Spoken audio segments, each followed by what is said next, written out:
see an empire rise and fall. How are they remembered now? These kings, these queens, they exist now only in words. While they lived, they were victors or vanquished or both. Now, they are neither. Words are the only victors. What they did or thought or felt no longer exists. Only these words describing those things remain. They will be remembered in the way I have chosen to remember them. Their deeds will only be known in the way they have been set down. They will mean what I wish them to mean. I myself am nothing now. All that remains is the city of words. Words are the only victors. Thank you.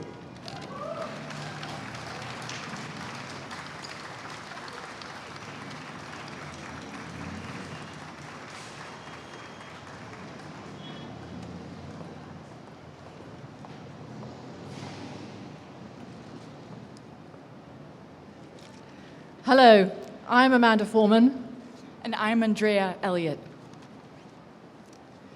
So, before we begin reading, I want all of us to send a message to Salman right now. So, on the count of 3, I would like you to join me in shouting his name 3 times. And when we do that, we're going to raise our arms and our posters.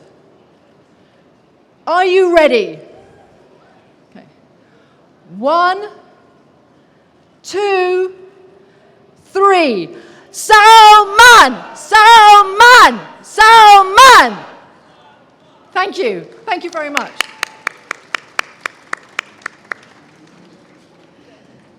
So today, Andrea and I will be reading a speech that Salman gave this May at the PEN America Emergency Congress of Writers. I want to talk about stories and storytelling because I think one of the ways of describing what is happening is a combat between narratives. Some narratives are truthful, some are untruthful, some are incompatible with other narratives. But a war of narratives is taking place. A tyrant has risen in Russia and brutally engulfs Ukraine, whose people, led by a satirist turned hero, offer heroic resistance about creating a legend. It's a narrative of freedom. And the tyrant creates false narratives to justify his assault. The Ukrainians are Nazis, and Russia is menaced by Russian conspiracies. He seeks to brainwash his own citizens with such lying stories. Meanwhile, America is sliding back towards the Middle Ages as white supremacy asserts itself, not only over black bodies, but over women's bodies too. False narratives rooted in antiquated religiosity and bigoted ideas from hundreds of years ago are used to justify this and find, it must be said, willing audiences and believers. In India, where I come from, religious sectarianism and political authoritarianism go hand in hand today, and violence grows as democracy dies. Once again, false narratives are at play, narratives that privilege the majority and oppress the minority. And these narratives are popular, just as the Russians' tyrants' lies are believed by many Russians. This now is the ugly dailiness of the world.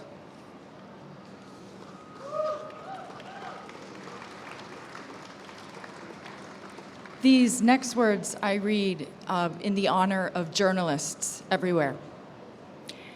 How should we respond? It has been said, and I say it now, that the powerful may own the present, but writers own the future.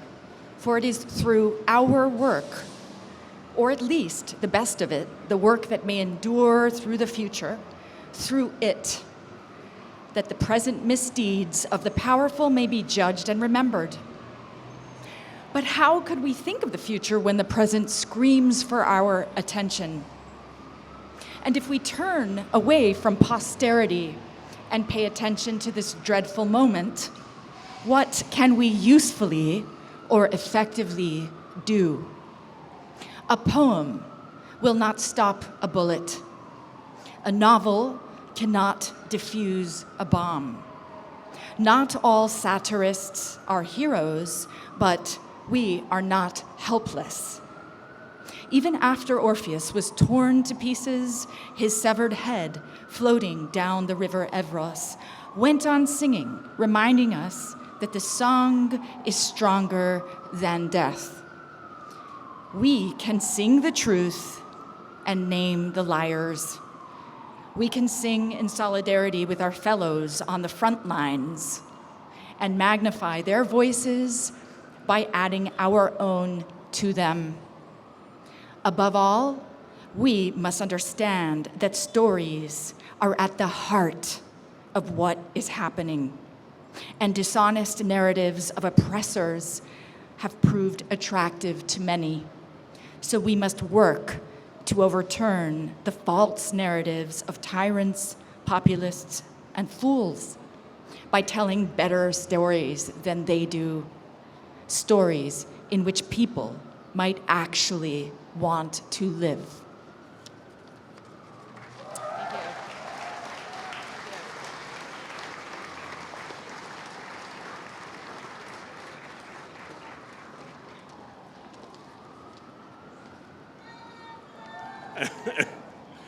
Thank you. I'm Andrew Solomon. I'm a writer. I'm also a past president of Penn and a current trustee, and I'm a trustee of the New York Public Library. So I'm here in those multiple capacities.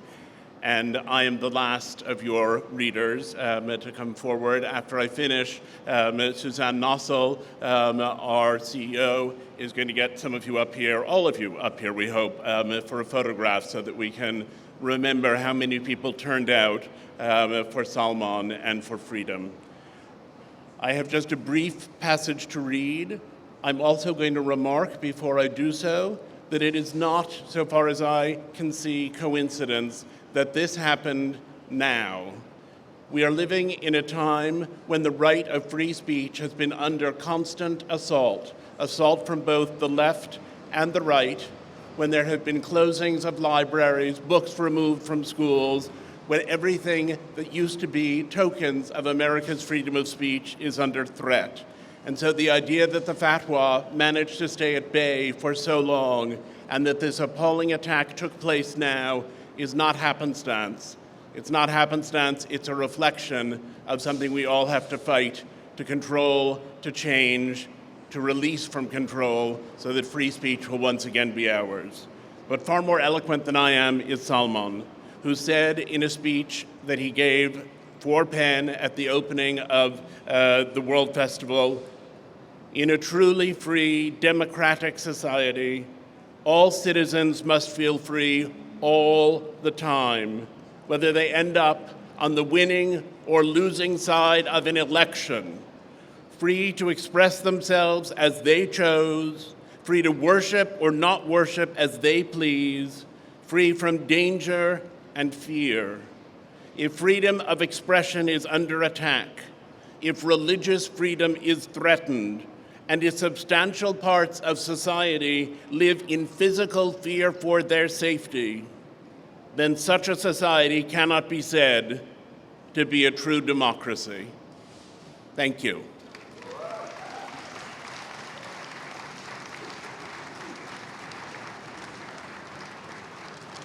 That concludes our program. I want to ask all Penn staff, our partners, the writers who are here, to come and assemble here on the steps. We're going to do a photo. We're going to spell out the words, "Stand with Salman." We're doing a group portrait. So if you would like to be part of this, if you're one of our co-sponsoring organizations, if you're a PEN member here in the audience, please come join us up on the steps and be part of this photograph.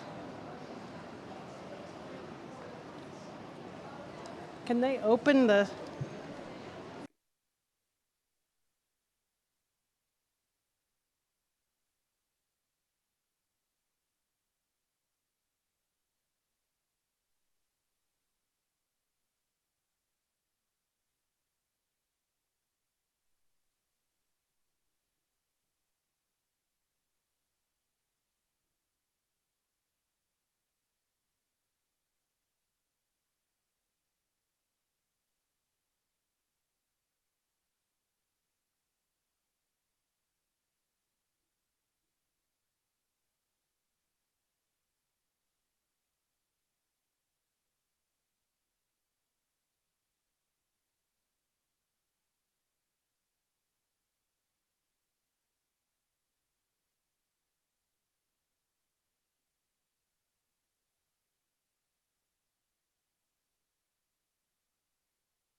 Hi there. Hi, can we interview? I will send it to you. Tonight or tomorrow, you will get it. I will get it. No hurry.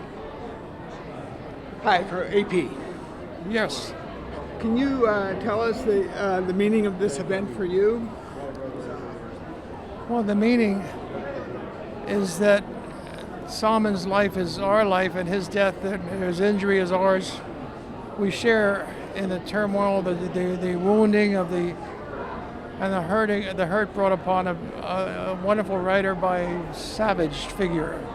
The fact that it happened in the United States and not in Iran or not in Afghanistan or not in China or Taiwan, indicates how this country is so unprotected.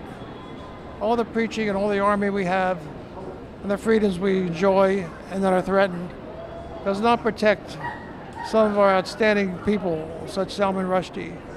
And it reminds us of how vulnerable we all are. We can't live in a police state. We can't have such security around. Even people who are the members of the Secret Service can't always protect the president. We know that. But we also know that what happened in Chautauqua was unforgivable. I'm not for law and order so much, because in this case I think we all feel, we writers, we editors, we agents, people who love to read, hate to hear and hate to read about what happened to Salman Rushdie. And this evening, this afternoon I should say, was just a manifestation of a mood that all of us share of remorse, and anger. And really anger as well. That's what this meant to me. Thank you. Was that good, Ted? That was good. Okay, thank you very Excellent. much. Excellent. Thank you. Oh, Tina, can we get a quick...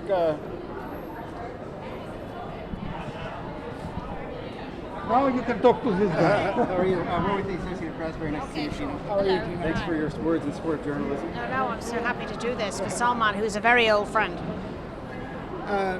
What do you hear about how this has affected the writer and journalist community? Absolute shock, absolute devastation that this incredible... Can we turn just towards the light just a little bit? Sorry. Thanks. If you could- Sorry, start again. Absolute shock, absolute devastation, absolute, solid desire to show the solidarity for him. I mean, the courage this Salman has shown, the care for other writers in the middle of his own trauma all of these years, the fact that he thought that it was behind him, and then this cruel blow which will drive him back into hiding, let alone suffer these brutal wounds, has just horrified everybody. I think everyone felt so heartened when they heard that he would survive, but he does have these terrible injuries. Have you been able to communicate with him? Or? No, I mean, he is, he's 75 years old. He's undergone a hugely traumatic injury. He's very little comes emerging about his progress, but we do know that he's talking. We do know that he is making progress. We just want him to be back to himself so that he can continue to do the only thing he wants to do, which is to be left alone to write and to speak about freedom of speech and see his like-minded friends and try to convert the world to feeling how important this is. It's never been more important. I mean, the section that I read that he said in 1996 was about how the desire to censor speech had only got worse. I mean, think how much worse we are now 20 years later, 30, whatever it is, how many years later.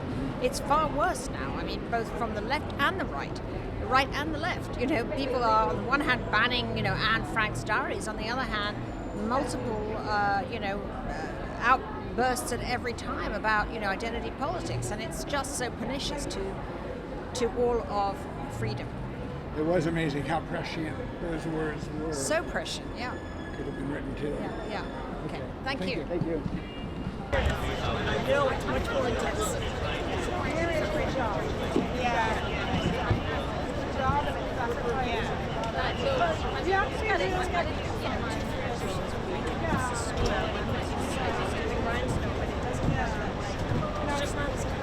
No,